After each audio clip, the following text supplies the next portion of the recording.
Welcome to the Living Springs Women Empowerment TV show.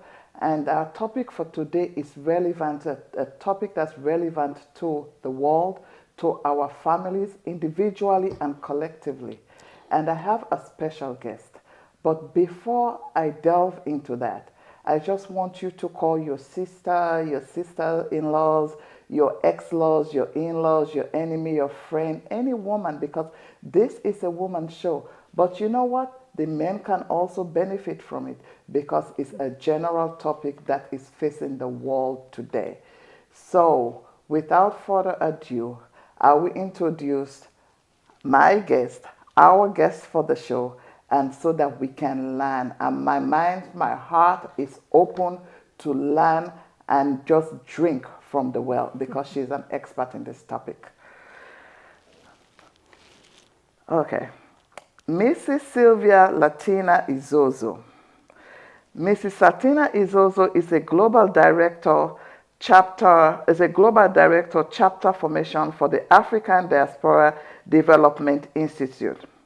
Our responsibility is to ensure that ADDA chapters are open throughout the world, except in Africa that has 5 regions and regional offices in the 5 regions in Africa.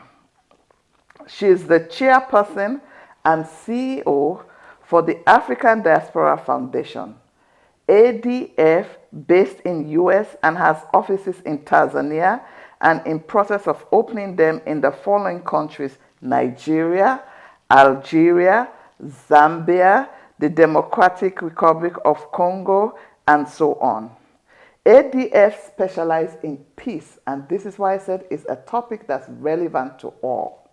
ADF specializes in peace education and promotes it all over the world to improve the lives of the citizens of the continent of Africa and the world at large, because you start from home and you just spread your wings. So Mrs. Izozo also served as the COO for the African Global Super Center in Reading, Pennsylvania.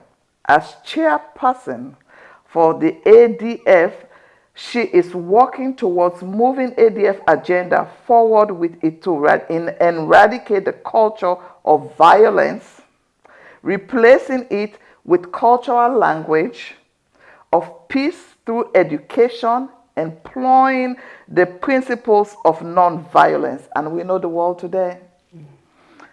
So, without further ado, I welcome you to the show. This is just doing her a disservice.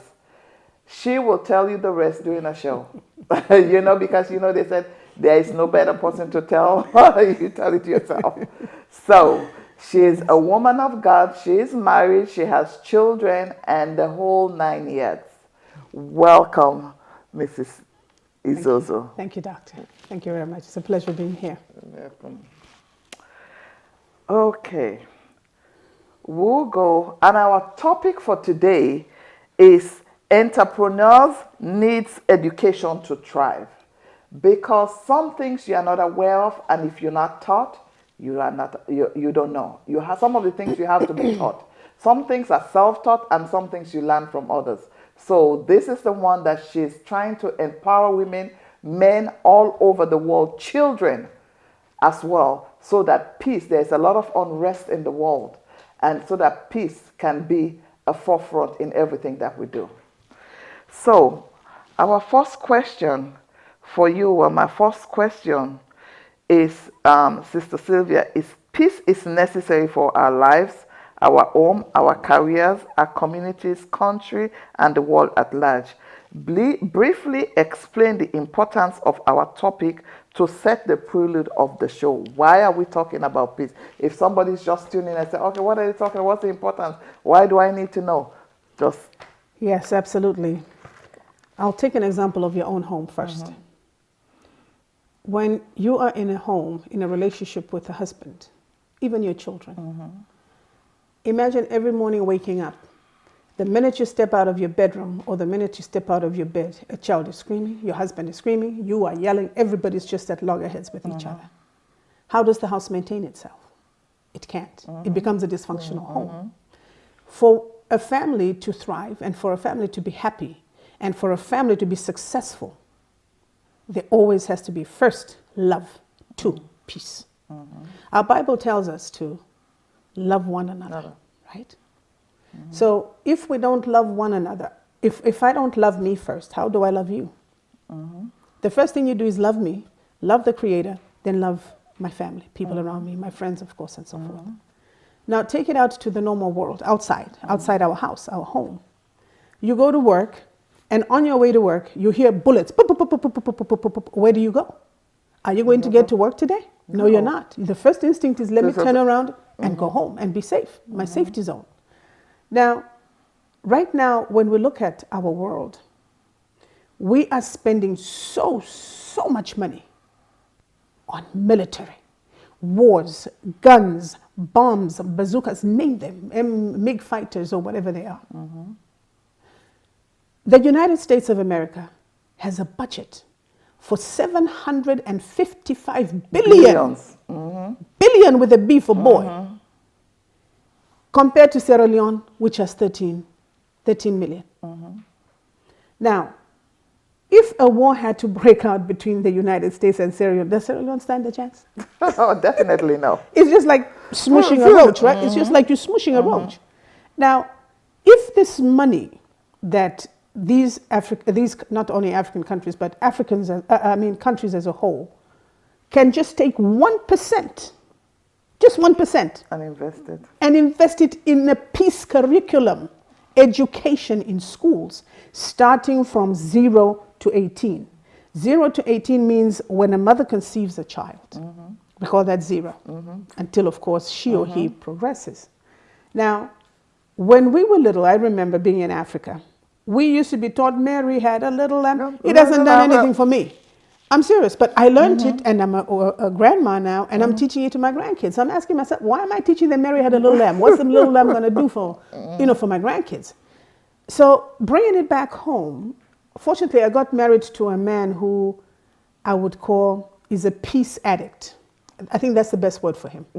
This man doesn't fight. This man doesn't argue. This man does not like violence. When I start my own nonsense, he just looks at me and says, I'll be right back. And it ends right there. You know, because we as women, that's what we know well to do. Yes. Always want to start trouble. So he's come up with a beautiful template for a curriculum for education, which will start our children from the time they're conceived in mom's womb, till the time, of course, you grow. You know, it's also same thing like when we were taught English. I'm going to use these words. When we were taught English, we didn't learn English on the street. We learned English in a classroom, right? And in that classroom, those teachers were paid money to teach me and you English. You are from Sierra Leone. I'm from Zambia. If we didn't learn this common language, how would we be communicating? Even sign language would not help us do what we're doing right now.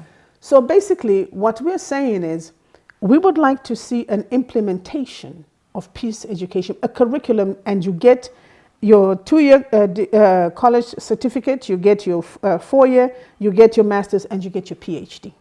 Just like any other course does, English, math, whatever, sciences. You just told us about our nephew with his IT. Why can't peace be a subject that is taught in schools so that our kids don't always think that violence is the right way to go? Give them a choice. When they grow up, let them know, Mama or Dad taught me peace. Mama and Dad taught me violence. So which way am I going to go? You make a choice. And the latter, yes, the latter I know will prevail. So that's what this is about. Okay. Viewers, you hear? Peace. We all need peace. So even Jesus Christ said, my peace I leave with you. Absolutely, yes. So you can, if you want to go the scriptural way, you want to go secular way, it's still peace. Absolutely, absolutely. It doesn't matter which way you go. It'll still come back. It'll still come back. Okay. The next question for you is, why should entrepreneurs need peace? You already, to thrive. You already dealt with that. Yes. Okay. Then, peace elaboration on our education. You already dealt with that. So good. We're moving on forward. And then you see, that's why I said we need to set a pace. So now on September 24th, or September 24th is declared as the International Day of Peace. Yes. And as it is a day devoted to strengthening the idea of peace through observing a 24 hours of non-violence. Please educate the layperson on the significance of this day, World International Day of Peace. You know, we celebrate Africa Freedom Day, right? When we celebrate Africa Freedom Day, we are celebrating, I'm going to put it in quotes because it's technically not independence, sovereignty, because we know the back part of that, right? But just for sake of conversation, when we celebrate May 25, Africa Freedom Day, we are celebrating the liberation, so to speak, of the continent. But you and I know better. Liberation is just on paper. It's not really in the background. Yep. So when we're looking at peace, I'm so glad that the UN decided to do this because it's a start. It's the beginning of something that is going to grow into something beautiful for our 50 million generations yet to come. We were born into violence. That's all we know.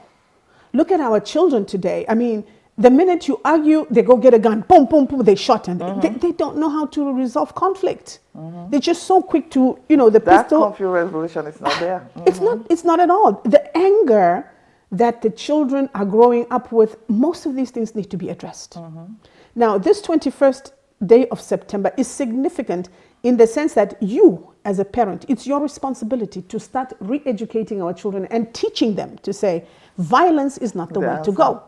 Just for 24 hours, if, let's say, for example, I have a son or a daughter who's a thief or bad child, so I really hate to use that word, but a child who does bad things. Let me grab that child, that son, and say, sit down here, let's talk for a minute. Why don't you spend a day with me and you? Because I know when I ask him to spend the day with me, he's not going to be out there to be shooting or killing or doing the wrong things. So it is a day for families to observe. My recommendation that I would give to anybody who has children, or even just family, brothers. There's some of them have brothers and sisters, even moms. There's some violent moms, violent dads, and in the homes too. Yes, yes. So this would be a day for me if I, excuse me, if my kids were still living, we're grandmothers now, so they've all been married and we're empty nesters. But for those of you raising the younger children, let's say 21, 25, even 25 and going below, sit down with those children. You mentioned the Bible. You quoted the Bible. My peace I leave unto you. These are things that should have been sharpened from the time the child was growing. Keep implementing. This is what the Bible says. This is where we should go. So today you bring it to say, listen, 24 hours, you kids are not going anywhere. Let's spend the day together peacefully. You, me, dad, and whoever is in there. Now, those who don't have families, I'm sure they'll probably say, listen, she's talking because she's given birth. She's that. No, it's not the case. When I say family, I don't mean your nuclear family, mom, dad, brothers. No, family means even your friends. Yes. You can call up 4 or 5 friends. Exactly. Yes. Come on down, come to my house, or come, let's meet here peacefully. There's no guns, there's no fighting, there's no yelling, there's no cussing. Just enjoy yourself. At least that's 24 hours of sustenance where everything is on the level. Yeah. And you see, the thing is, even this is a spiritual organization, but even this says about those that don't have children or those telling your children this. The Bible says, train a child up the way that they should go, so when they grow up, they will not depart. So if you do not start imparting them from when they are young, some of the problems that we encounter, that they do not get trained from that little age, from the womb bringing you up. So when they grow up and they start doing things that they aren't supposed to do, and then you want to train them, it's too late. It's too late. It's too late. They've done their own way, and they go in things and look at things differently. Absolutely. So everything should start at the home. And because it's from the home, you dive, you teach, you do everything, you empower. So when they go out, they will not astray. Even if they astray, they will go and they will come back, because they said the apple doesn't fall too far from the tree. They will always remember, oh, mom said, grandma said. Those words always be ringing and ringing. Even when you as a parent, father, dad, mom, it's a woman's show, but it's all because parents, it takes two to raise a child, and it takes, in Africa, it takes a village to raise a child. Absolutely. So, so all of us should be in cooperation, and I want to add that since it's a day of peace, International Day of Peace, if you have wronged somebody or somebody have wronged you, apologize. In addition, that is a day that you should make amends, and just add that my own 2 cents. No, I was going to go there, actually. Okay. That was going to be my closing. I just want to say, those of us who've been fighting, those of us who've been astray, those of us who've been estranged, even some of us have murdered people and we're in jail today, or we're on death row, or we're on whatever, incarcerated. This is the time for one to pick up the phone. Or if you can go there. I know seeing the person who has wronged you is very difficult. It's tough, and sometimes it's easier said than done. Yeah. It's very, very easier said than done. So what you've said is very tantamount, because when now you release that forgiveness, guess what? You become at peace. Because if you and I fought in 1999, right? You wronged me. Till today, I'll be harboring that anger. You've gone on with your life. You've forgotten about me. You've forgotten what you did to me. But I am so angry at you. When I see you, I even spit in your direction and say, I don't want to see her. But guess what? It's me that it hurts. That is hurting you. And I'm still in 1999. You're in 2023. Yeah, and at times, people doesn't even aware that they've wronged you. Exactly. And you're going, I always say, you're taking hypertension medication Yes. and all that stuff just for something. And some people even go as far as going for therapy for something the other person is not even aware of what's going on. And you're still carrying that burden and going to depression, and and the list goes on.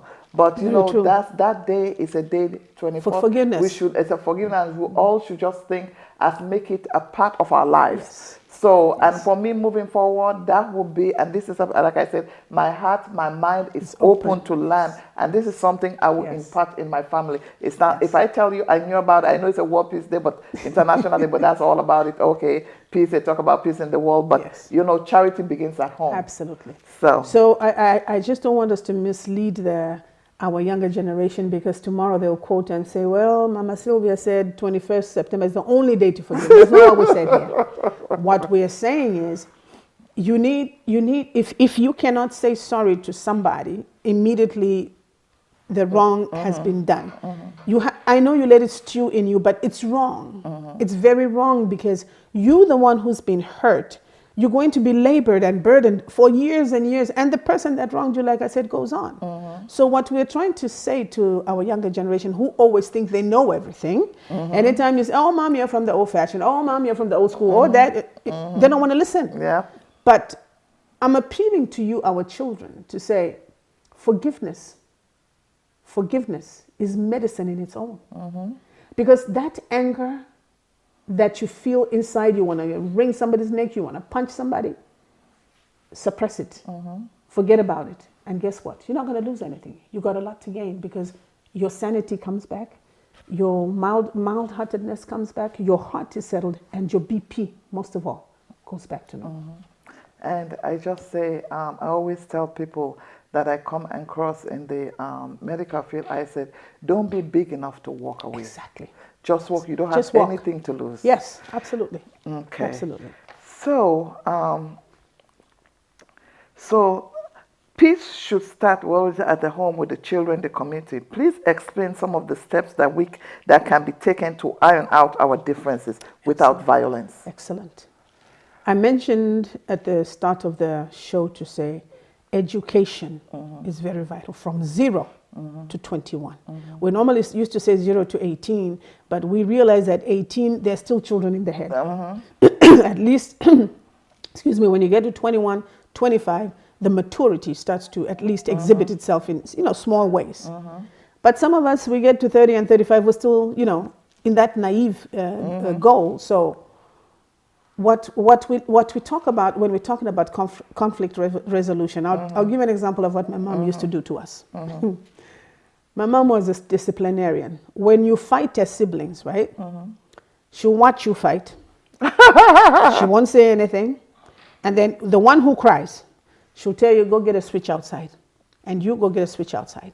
And don't get the small one, because if you do, I'll use my... And she'll have a belt with her all the time. So then when you go there, you're going to get the biggest switch you can find, because she makes you hit each other in front of her until you cry. So you know who's older than which one. So we knew to say, if we fight and Mama finds out what's going on, we're going to get a whooping. You whoop yourselves, and you see, when your brother or your sister whips you, they'll whip you hard so you cry before them. Now, if you're not whipping hard enough, guess what? Mama now will get a hold of you and whip the crap out of you. So the education that our mother gave us taught us better. You cannot afford to fight your sibling, let alone somebody you don't know on the outside. You don't know what that person is carrying. In the olden days, they used to carry broken glass, Glass blades, and knives. knives and Guns were not so prevalent then. So we learned to say, when you say the word sorry, SORRY, everything stops. So it is up to us as parents, and especially now grandparents, our new babies that are coming. I have a little granddaughter. My goodness, this little 2-year-old, she's like a 50-year-old. Sharp as a whistle. Very, very sharp as a whistle. You tell her stuff and you don't think she understands you. She does. She'll hear you and she'll come back and do exactly what you said to her, but she's 2 and she can't speak that well, but she makes all her own words. So I've noticed that my daughter and my son-in-law, my children and my sons-in-law, they have instilled a lot of peaceful discipline in all my grandchildren. And as a grandmother, it makes me very proud. And very, very emotional. Yes, I'm a very, very proud grandmother. I don't tell my children that, but that's okay. Well, they'll hear it now. Now you know, she's proud. Yes. So we're starting, they say charity begins at home. So let's start with us first. You have a husband in a house. All the children here upstairs is, wow, you're fighting, you're fighting, you're fighting. What are you teaching the children in your home? If charity begins in your home, the peace should start first from your bedroom as a parent, from your bedroom as a grandparent, from your bedroom as a mother and as a grandmother, a sister, aunt, whatever, or father, brothers and stuff like that. Secondly, if this peace curriculum is adopted, in fact, I have some good news I'll share with you in a few minutes. When this peace curriculum is adopted, we now start teaching it in the schools. Like Mary had a little lamb. We'll have books for the 0 to age-appropriate books. Yes. You put your headphones around your belly, and your baby will hear you, and it will start moving. And he or she will respond to that. You're a medical doctor. When my mom used to tell me to do that, I'd look at my mom and say, "Mom is old-fashioned. How can a child hear me? He's got no brains right now, So why?"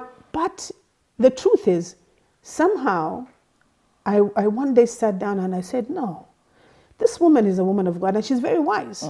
She may not be educated with a PhD, but everything she has said so far comes true. I put them because things. They had wisdom then. Thank you. That's the word. It was wisdom. Yes.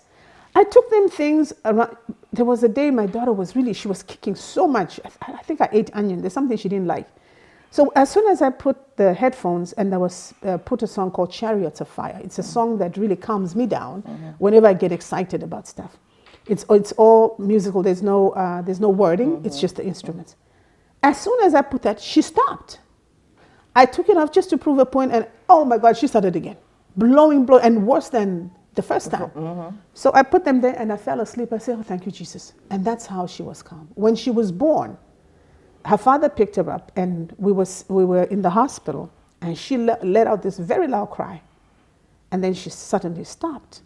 Then suddenly again she started screaming.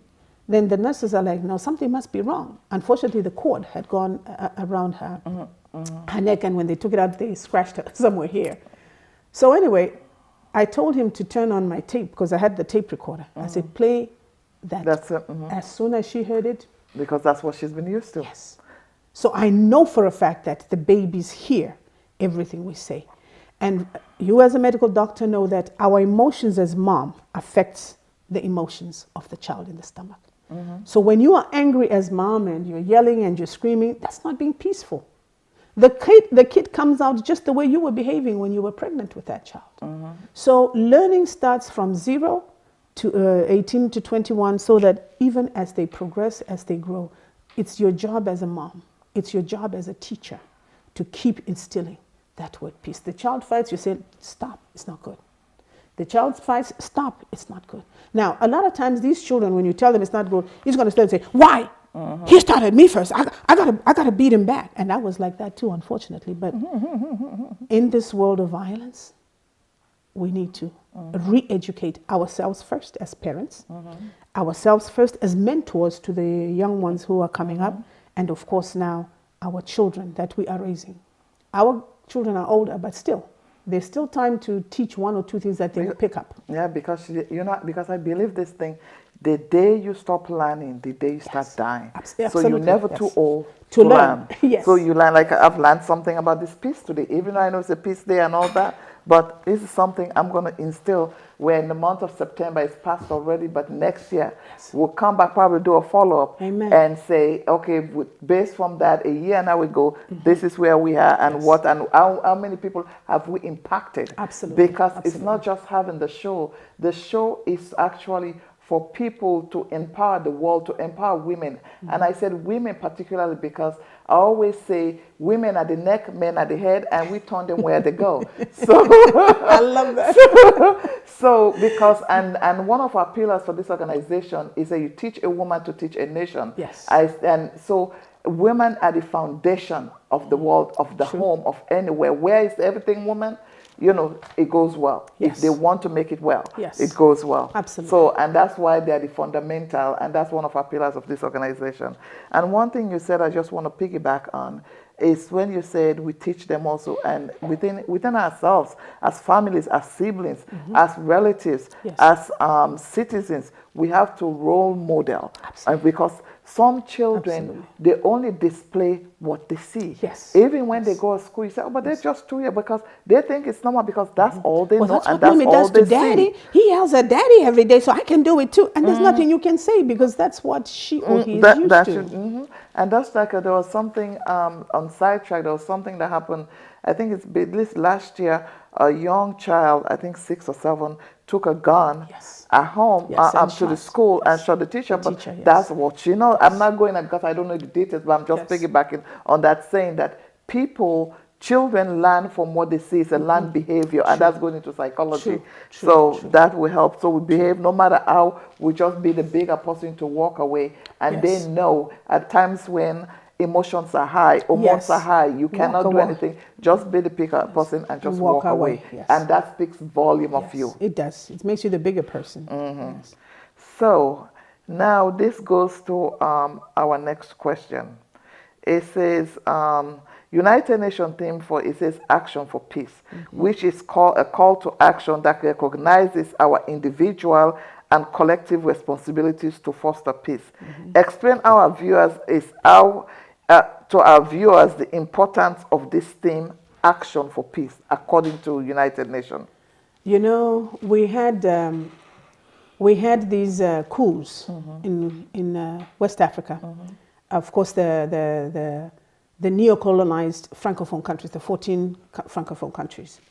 Out of those Francophone countries, we have Niger, we have Mali, we have Burkina Faso, and of course we have Gabon, that have now what Dr. Arikana says is not a coup. I don't know if you're familiar with the former ambassador to the African Union.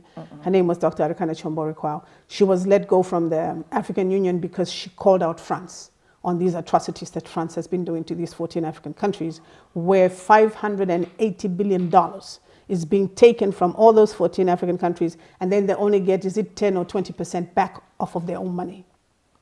Now, what kind of rubbish is that?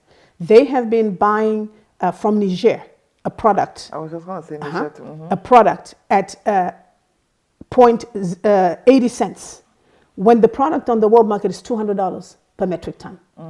So now that Niger has kicked out, the ambassador from France has been kicked out, by the way. They removed him finally after all that. Now, all the operations, so now that's good. They have removed him. He went home. What they did is they blocked everything. No electricity, no water, no nothing going to the I think it's the residence or the offices, wherever they were when the coup happened. So now they finally came out and they were let go. Peacefully, they didn't harm them. They let them go, and they say they don't want France to stay in our African countries. Now, some peaceful demonstrations were held to effect the ambassador to leave. There was no violence. All they did is they stood their ground. They blocked the French embassy's roads, whatever was leading to them, peacefully. And all they demanded is get out. Get out, get out. Now, that demonstration of peace is very powerful. Not much was said. Okay, they said what they were there for and why they were there. Intent known. Yes, the intent known. We're not here to kill nobody, to fight nobody, despite all the rubbish that you all have done, all the atrocities you've done to our people. All we want you to do is now get the heck out of our land. We need to possess our possession. Somebody wrote and said, well, we thank Dr. Arikana for what she said and what she did regarding the 14 Francophone countries, because all our 55 presidents have been I mean, they've been so quiet like nothing is going on. Nobody supports nobody. So when I sent her that message, I said, somebody said, it's because of you that these coups have come. She laughed and she says, my sister, no, it is not a coup. You don't call this a coup. This is a realignment, an ideological realignment, meaning we're just correcting what should have been done, the wrongs that they have done, and now we're realizing all of a sudden it's a real awakening, because now all of a sudden the light bulb go bim, bim, bim, bim, everybody sees now what she was talking about. Yes. And believe it or not, the African Union has not even come back to thank her or to say anything about it, but we know the background of this information. So another peaceful rally was held in DC at the French embassy. Quite a few, in New York, where they started off from New York. Again, very peaceful. Went to I think it was the French embassy in New York first, then they came to DC. We were actually supposed to do another one this Saturday, but because of the weather, we had to cancel it. So the peaceful demonstrations that are done are very demonstrative of saying, we don't always have to fight to achieve our goals. I can speak to you, no matter, even if you shot me right now, I can retaliate and shoot you back. But what have I achieved? Now, two of us have gunshots, and who's going to take the other one to the hospital? You shoot me, you apologize. Let me rush you to the hospital. But it doesn't work like that, because mankind is, we're animals, so to speak, we're humans. The first thing we think is, how do I retaliate? I gotta hurt her back. She hurt me and I gotta hurt her back. We need to come back, take 50,000 steps back, and come back to our origin of humanity. If we are teaching peace in schools, we are teaching peace in homes, we're teaching peace anywhere around the world, believe me, the kids will sit down and they'll listen. Just like I told you, Mary had a little lamb who would sit on the TV the whole day just singing that nonsense song, and you don't even know what it's doing for you. So with all these things that the United Nations now is bringing to let's say, front face, realizing that now Africa is not going to be the same. Africa has started its own revolution, peaceful revolution. The 14 African Francophone countries right now, there's turmoil. There's turmoil because the West is the one that sends all these guns. There are very few I know South Africa manufactures guns, I think, or bullets, but there are very few African countries that manufacture any of these things that kill people. Everything comes from the West. And they do that to destabilize us so they can come in and steal our resources, possess our possessions, which should not be the case. That time is over. That game is over. We are now awoke. We see what we thought we knew, but now we know for real that it is what it is. So with the peace education curriculum coming in, and we start teaching our children from kindergarten, grade school, middle school, high school, college, and pay the teachers for teaching these courses. An English school teacher cannot teach you for free when you go to school. He gets a check from the government, correct? So our program goes in this manner. Let's say, for example, we start implementing our peace curriculum. Right? We have the template, it's ready, it's been approved. Fortunately, I'm not at liberty to mention a very big university in California has already adopted it, and we're going to be signing an MOU with them so that we start doing the online from here, and then in Africa, it's face-to-face. So with this curriculum, once it starts, this is our goal. The teachers that are going to be trained, in other words, it's train the teachers first. Once the teachers are trained here for the amount of education that they're going to be giving, whether it's grade school, middle school, high school, they'll be on a salary. Now that salary, I'm going to just throw out a number to you. Let's say $4,000 a month. Now, once they finish, that's a stipend that they get. Once they finish, they're going to be paid that even as they're training, by the way, because we have to sustain them. Because when you're in the military, they say, be that all that you can be. Free gun, free belt, free bullet, free everything, right?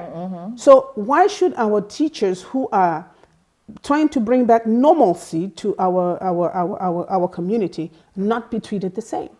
So we pay them that $4,000. And then after they finish, we keep them here for 1 or 2 years for internship. Now, the $4,000 we're paying them, $2,000 will be bagged here in the US for them. Then $2,000 is what will sustain them in Africa. We're sending them to Africa because we need that stability. We need that education for our children so that they can understand from the ground level going up what peace is. Now, imagine 2 years in Africa and you're making $2,000 every month. That is just here. So multiply that $2,000 by 24 months. How much is that? That's wow, $48,000. That's enough to put a down payment for your house when you come back to the whatever country you'll be coming from. It's not only the U.S. We want to do this globally. We have an office in Tanzania. We just registered in Nigeria. We are registering in Zambia. Algeria will register in November, and we have Congo DRC, which will register as well by God's grace next year. Amen.